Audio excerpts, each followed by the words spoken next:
It is very annoying to find a hot pixel on that electronic viewfinder even when you looked after the camera very well.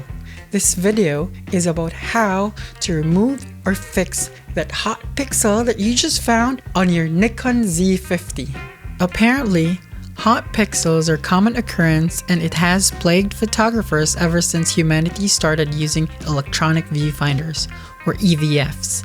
Some articles I've read tells us not to worry about it as they occur and disappear on its own. I found out that the more expensive models of Nikon's mirrorless lineup, the Z5 and Z6, have functions to mitigate hot pixels development. This is its remapping function.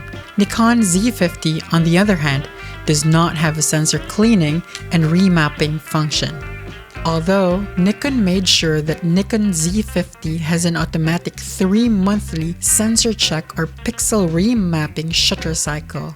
So how do you fix or remove the hot pixel that you found on your Nikon Z50? First, turn the camera on. Then go to the settings and move the system date forward for 3 months.